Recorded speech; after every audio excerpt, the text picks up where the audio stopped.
Well, this morning we're going to take a little bit of a detour. I've been talking about Christmas themes, and this morning we're going to detour from that, and we're going to talk about Hanukkah. We've taken time all throughout the year to look at Jewish holidays as they come up on the calendar.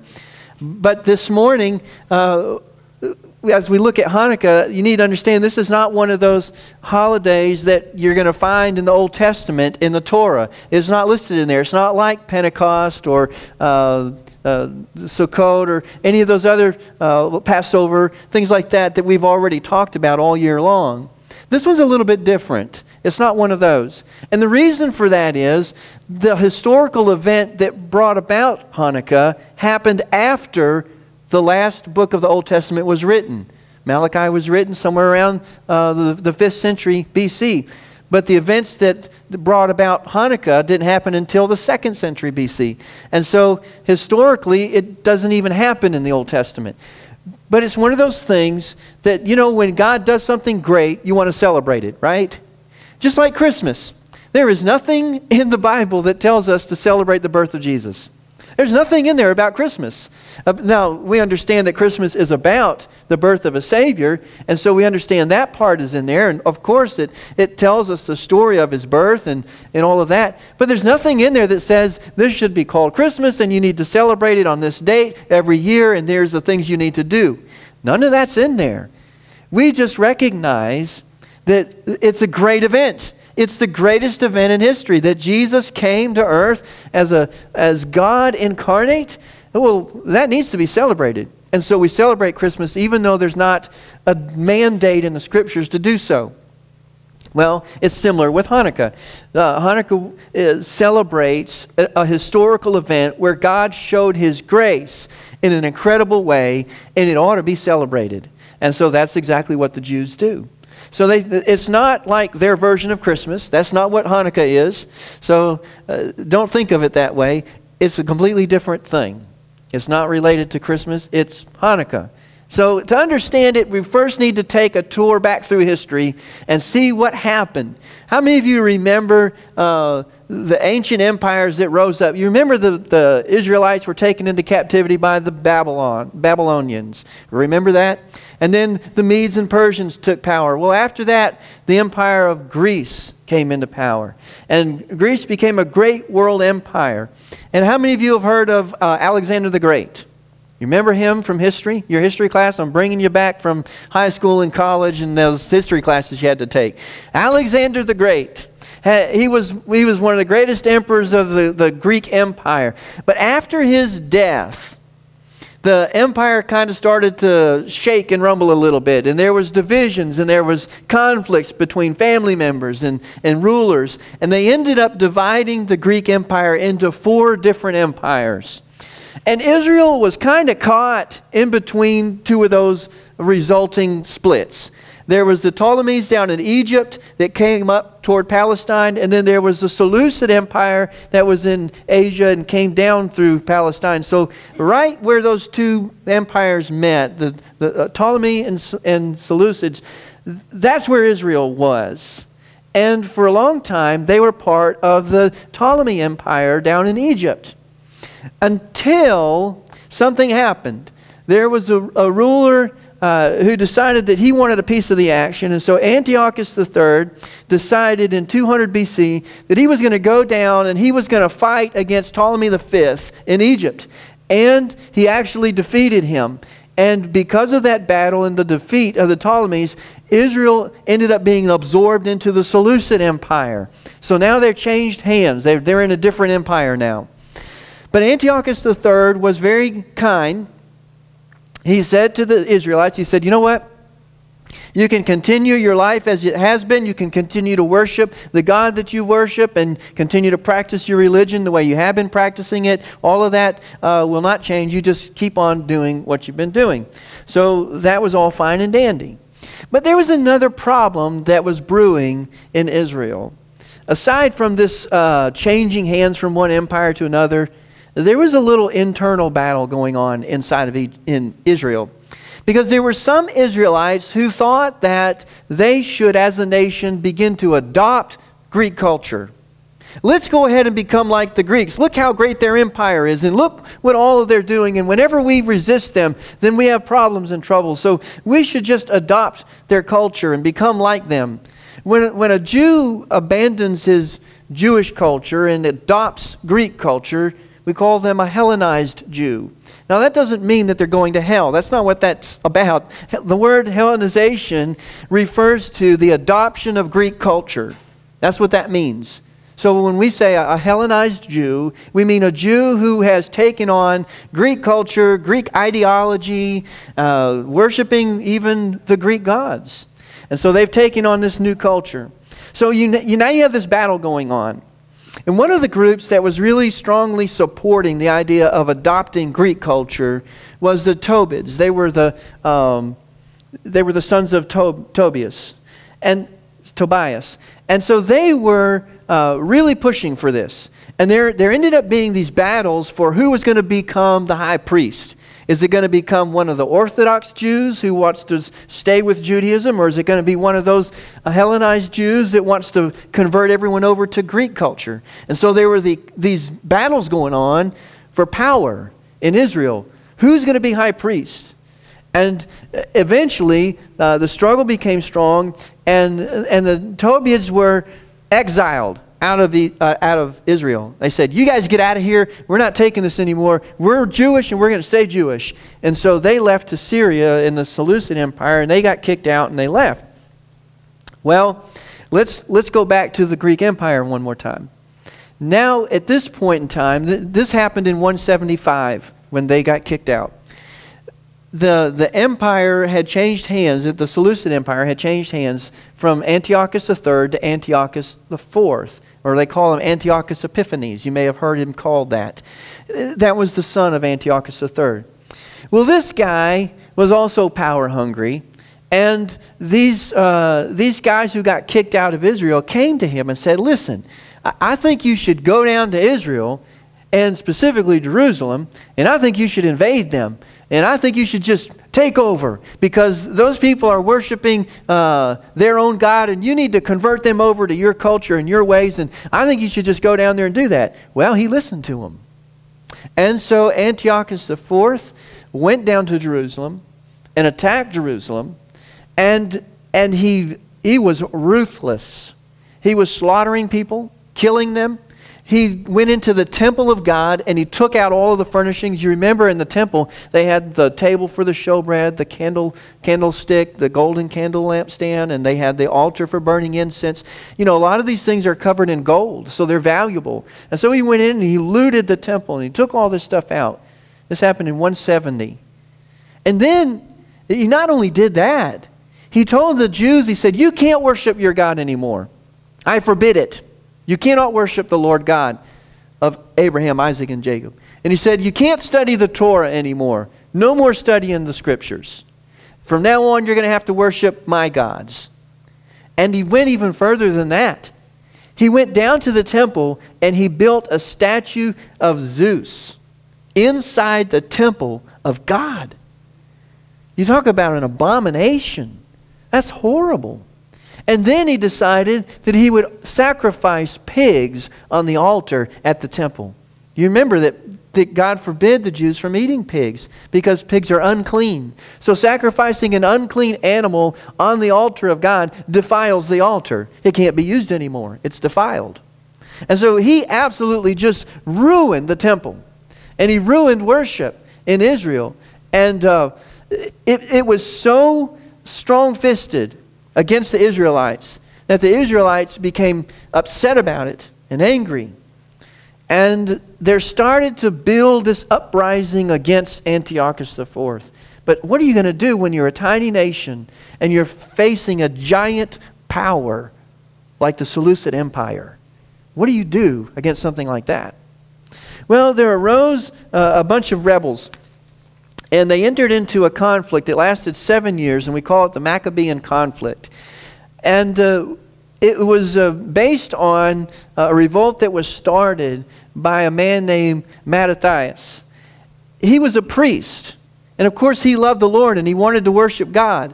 But one time, Antiochus's soldiers came into his town, and they built a pagan altar in the center of town, and they got him, and they said, you are going to have to offer a sacrifice on this altar to our pagan gods. He refused. He said, I will not do it. In fact, let me tell you what he said. He said, I, my sons, and my brothers are determined to remain loyal to the covenant which our God made with our ancestors. He was not going to bow down to some Greek empire and worship false gods when he knew the true God was the only one to be worshipped. And so he absolutely refused to do it. So some other person, some other Jew in the community got up to go offer the sacrifice in his place. When he saw that happening, he drew his sword and went over and killed the man.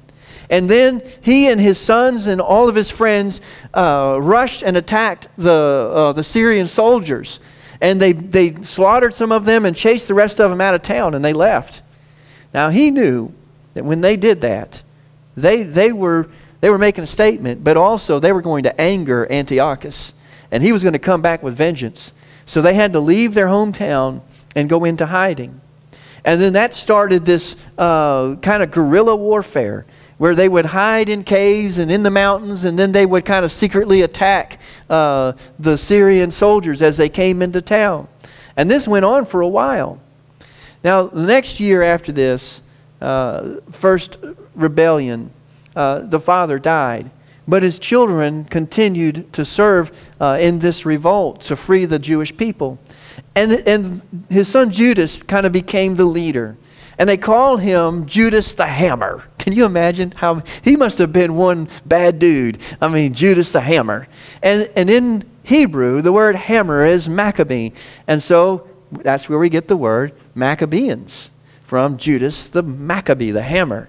And so if you were to look in a Catholic Bible, you would notice they have some different books than we have in our Bible.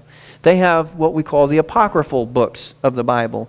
We don't include them in ours in Protestant churches, but the Catholics do include those books. And in that section of apocryphal books, you'll find 1st and 2nd Maccabees. That's where you find the story of this Maccabean revolt. There's not a lot of talk about it in the Jewish Talmud about the celebration of Hanukkah. There is some information in Josephus and his historical records of Israel's history about it, but most of it comes from 1st and 2nd Maccabees. That's where the story is told. Well, they continued in this guerrilla warfare for a while, and eventually, in 167, Antiochus had been sending in troops, and these guerrilla war fighters had been defeating his trained warriors. And he was getting really frustrated with it. And he said, the only way I'm going to win this is if I send an outstanding force. I mean, a force so large and overwhelming that they couldn't possibly win. He sent in 40,000 troops, along with all kinds of whatever they had in that day that would be like elephants and camels and chariots and all that kind of stuff. You know, they didn't have tanks, but they had other things. And so he sent all this stuff down there, and he was going to squash this revolt, this rebellion. Do you know that those Jews, although they were outnumbered and out-equipped and out-trained, they turned away the Syrian troops and won victory? They won victory against the Seleucid Empire. Well, they were so impressed and they were so joyous and celebrating. They went back and retook the temple of God in Jerusalem. And when they got there, you can imagine it was a mess. It had been defiled and destroyed by Antiochus and his troops. When they got there, they had to rebuild a new altar because they couldn't use the one that the Syrians had defiled by offering pigs on it. So they had to replace that with a brand new altar. And then inside the temple, they had to replace all the different pieces of furniture. So they had to build a new altar for incense, and they had to do a new table for the showbread, and a new golden candlestick, the candelabra.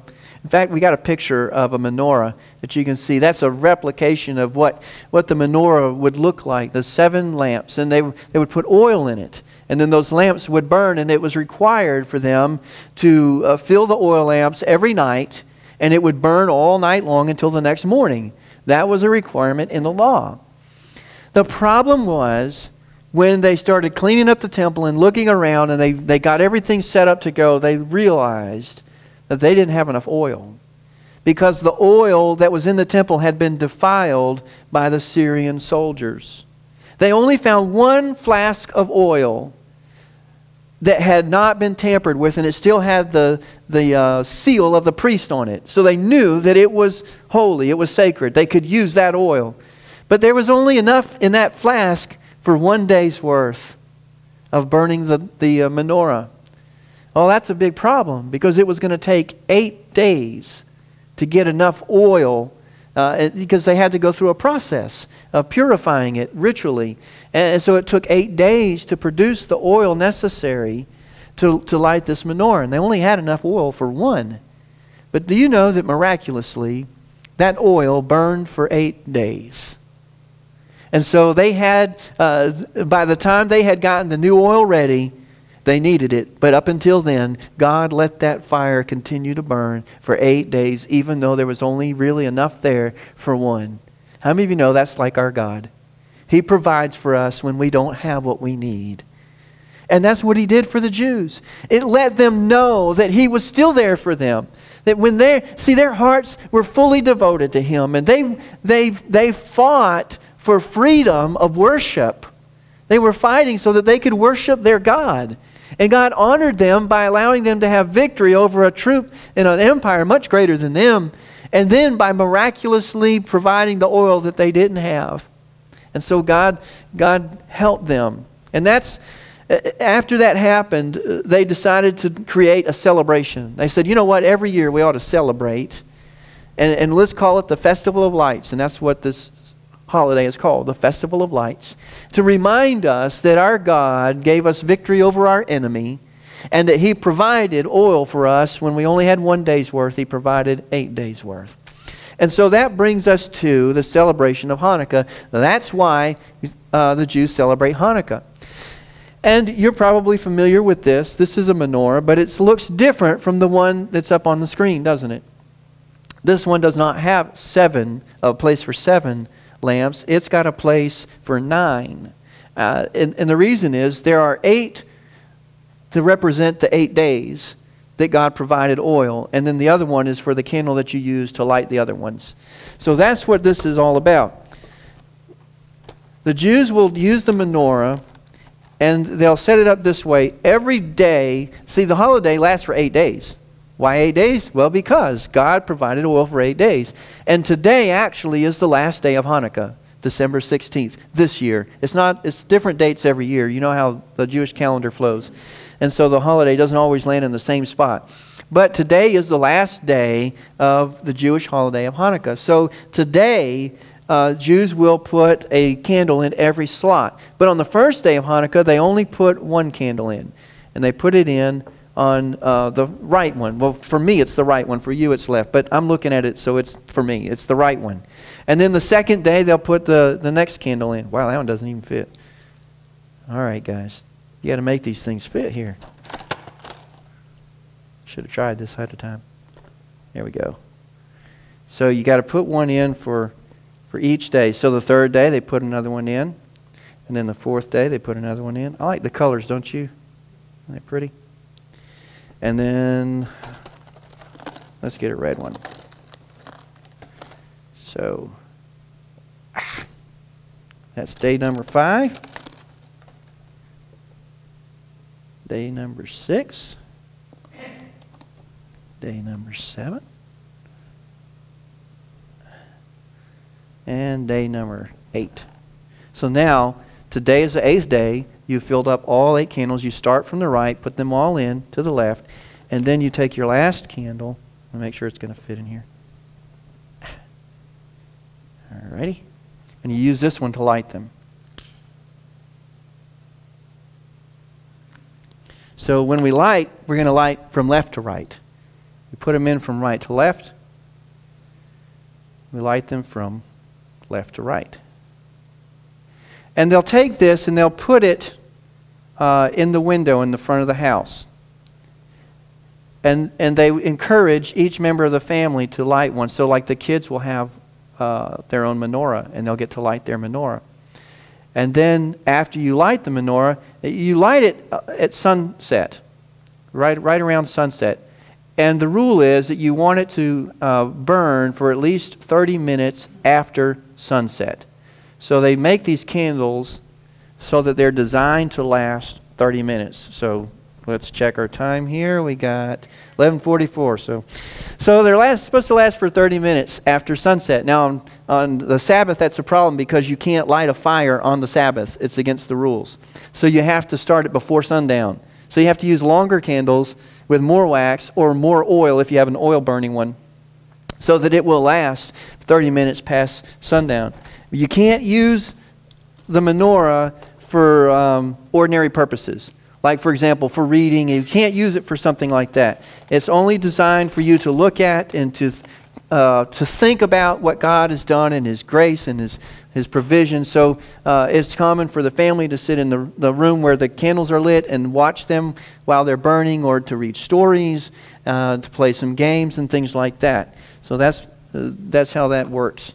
They sing songs with the candle lighting. Here's one of the hymns that they sing. It says, "We light these lights for the miracles and the wonders, for the redemption and the battles that you made for our forefathers in those days at this season through your holy priests. During all 8 days of Hanukkah, these lights are sacred, and we are not permitted to make ordinary use of them, except for to look at them in order to express thanks and praise to your great name for your miracles, your wonders, and your salvation." There are also blessings. You know there's a blessing for everything in Judaism. There are blessings that they use for lighting the candles at Hanukkah. Then there's some other things, traditions that go along with this celebration. What holiday, what Jewish holiday would be complete without food? Exactly. Food. There's always got to be food, right? And so there's food that they use on this holiday. They prefer to have foods that are fried or baked in oil, preferably olive oil, because it reminds them of the oil that God provided. So we got a slide that shows some food to kind of get you in the mood to eat there. The top picture there is a potato pancake. I have no idea what that tastes like, but it's fried in oil. And then you've got some donuts. Those are traditional, jelly filled, and they have cream and chocolate filled, and oh boy, they make all kinds of stuff. So that's part of the holiday. Also, cheese is a part of the holiday. A lot of people eat cheese on this day. And then there's a game that the kids play. Have you probably seen a dreidel before? That's a picture of a dreidel. It's a top, and it has 4 sides, and each side has a Hebrew character out of their alphabet. And then they'll take that top and they'll spin it and play with it. Now, those 4 letters would be a Hebrew phrase that when you translate it, they'd be like the first letters of each word. There's 4 words, and those would be the first letters of each word. They make a phrase that when you translate it in English says, "A great miracle happened here." A great miracle happened there, because we're not in Jerusalem. But those people who live in Jerusalem have a different letter on that 4th one that would be translated, "A great miracle happened here." So they would have tops like that. And they would play a game with it where you would take a marker. Each person gets 10 or 15 markers in the family, and they sit around and they each put a marker in the pot. And then you spin the dreidel, and according to what letter it lands on determines whether you put something in the pot, whether you take half of them out or take all of them out, or do nothing at all, and it goes to the next person. And the game continues around until somebody has collected all of the markers. So and they say that the tradition with the game is that it may go back to the fact that during the time when Antiochus prohibited them from studying the Torah, that Jews would hide out in caves or out in the countryside to study together, but they would have these tops with them, and whenever they had the lookout would warn them when the troops were coming, and they would hide their scrolls and they'd have the tops, and the troops would think they were just gambling instead of actually studying the Torah. Well, so that's where the tradition goes back to. And then you may have heard of gifts that are given to the children at Christmas time. They give them coins. On each day of Hanukkah, they give them coins. And on the 4th or 5th day, they give them like an extra amount. And you may have seen little chocolate coins that are given out. In the 1920s, chocolatiers in the United States kind of picked up on this idea of Hanukkah and the gelt, and they decided they would make chocolate gelt, and so they started selling that, and that's become popular as well. So kids kind of get involved in Hanukkah, and it kind of gives them a little bit of excitement, and it adds to the joy and the celebration of the holiday. So that's the reason for all of that.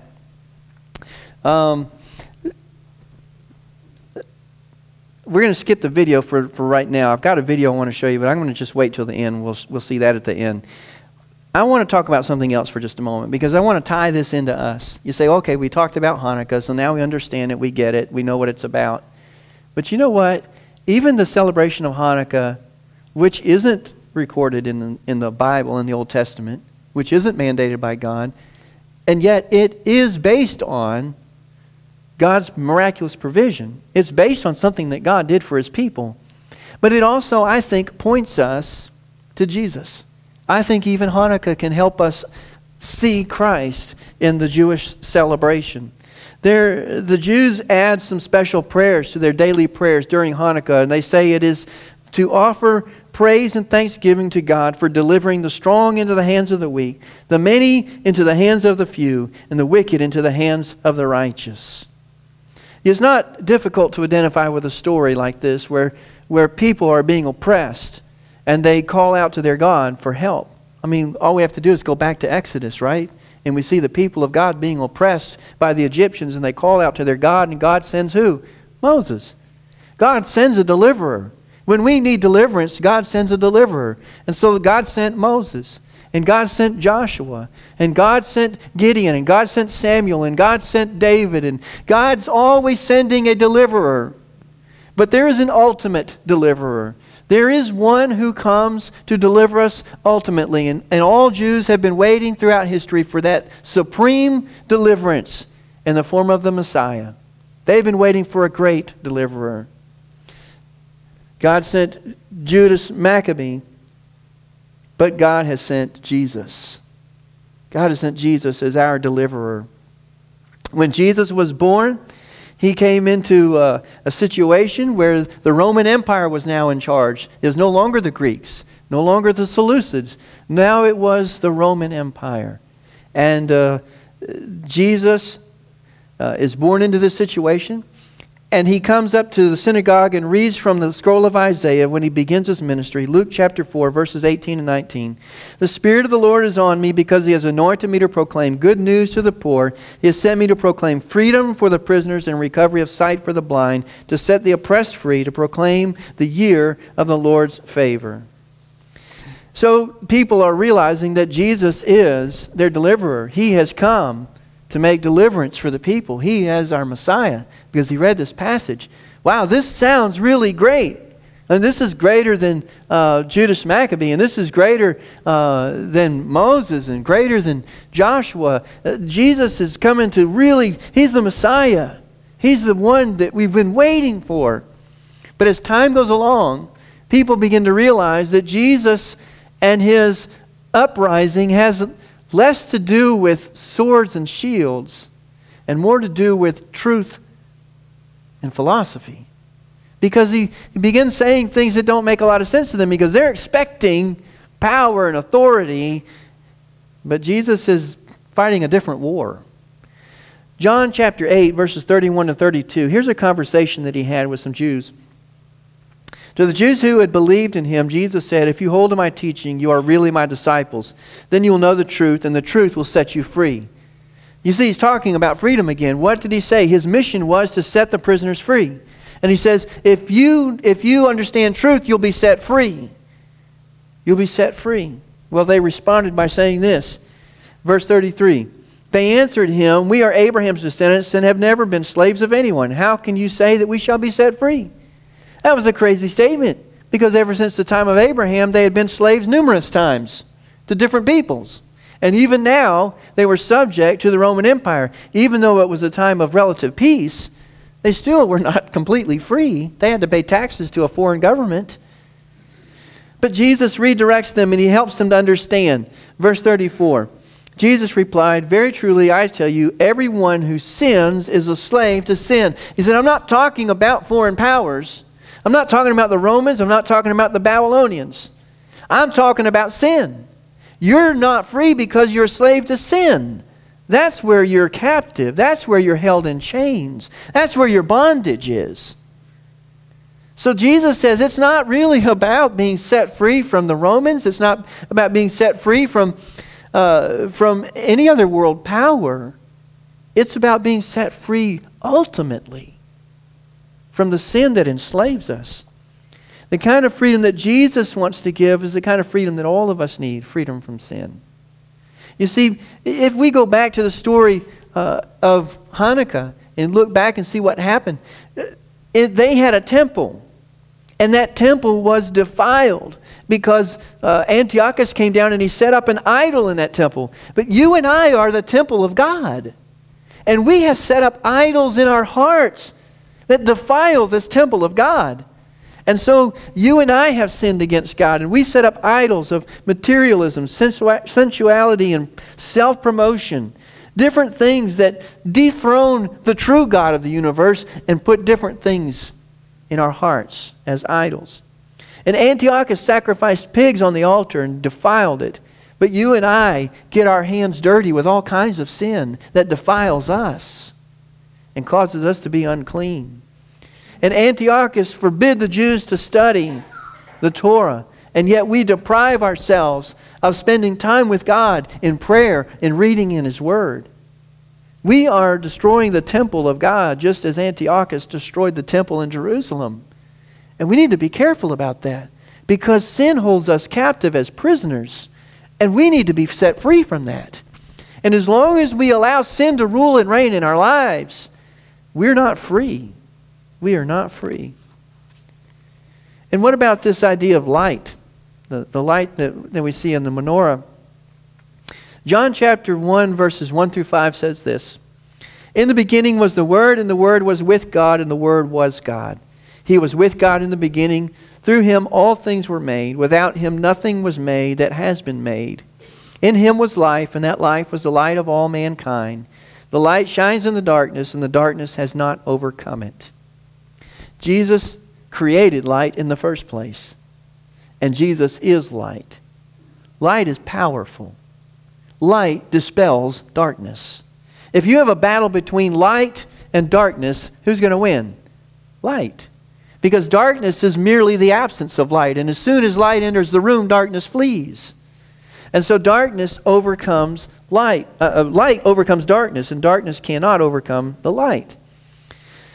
But look what it says down in verses 19 and 20 of John chapter 3. This is the verdict. Light has come into the world. Who is the light? Jesus. Light has come into the world, but people love darkness instead of light, because their deeds were evil. Everyone who does evil hates the light and will not come into the light for fear that their deeds will be exposed. People don't like Jesus. They don't like God. They don't like the Holy Spirit. Why?